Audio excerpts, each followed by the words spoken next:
Bayangkan benda ini kecil, ringan, murah, sering terlupakan, tapi diam-diam menyimpan kekuatan besar. Sebatang pensil. Ia tak pernah berisik, tapi berapa banyak ide, puisi, rumus, dan impian yang lahir dari goresannya. Kita menulis dengannya sejak kecil. Tapi, pernahkah Anda bertanya bagaimana sebenarnya pensil dibuat? Siapa yang membuatnya? Dan kenapa prosesnya jauh lebih kompleks daripada yang Anda kira? Mari kita selami dunia industri yang nyaris tak pernah dibicarakan. Industri pembuatan pensil.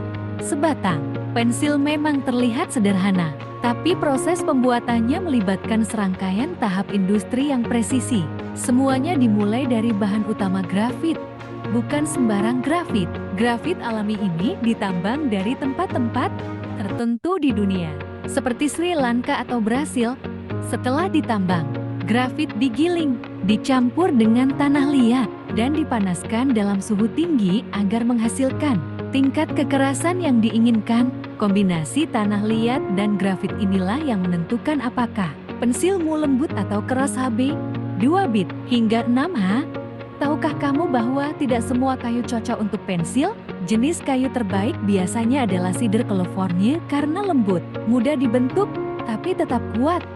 Kayu dipotong dalam bentuk tipis, disebut slats, lalu dikeringkan selama berminggu-minggu. Setelah itu, dibuat alur untuk menaruh isi grafitnya.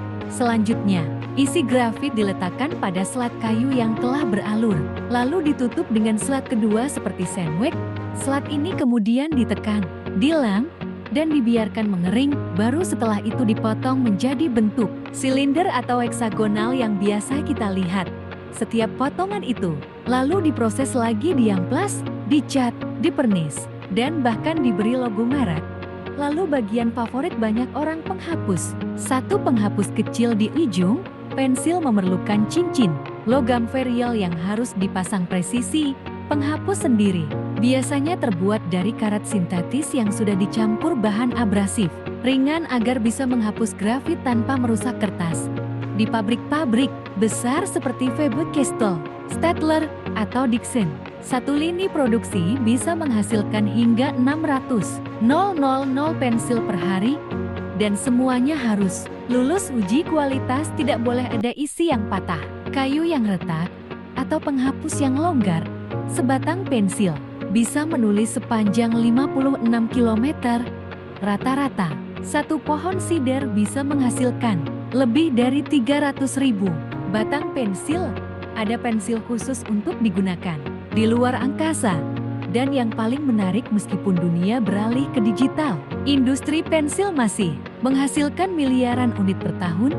Di dunia yang semakin sibuk dengan teknologi, siapa sangka bahwa sebatang pensil yang tak pernah minta perhatian masih setia menemani kita.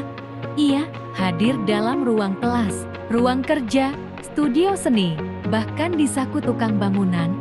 Dan di balik tiap goresannya, ada kisah panjang hutan sidar, hingga tangan para pekerja pabrik yang jarang kita lihat. Anda sedang memegang hasil kerja keras banyak tangan, banyak mesin, dan sejarah ratusan tahun. Benda sederhana dengan cerita luar biasa.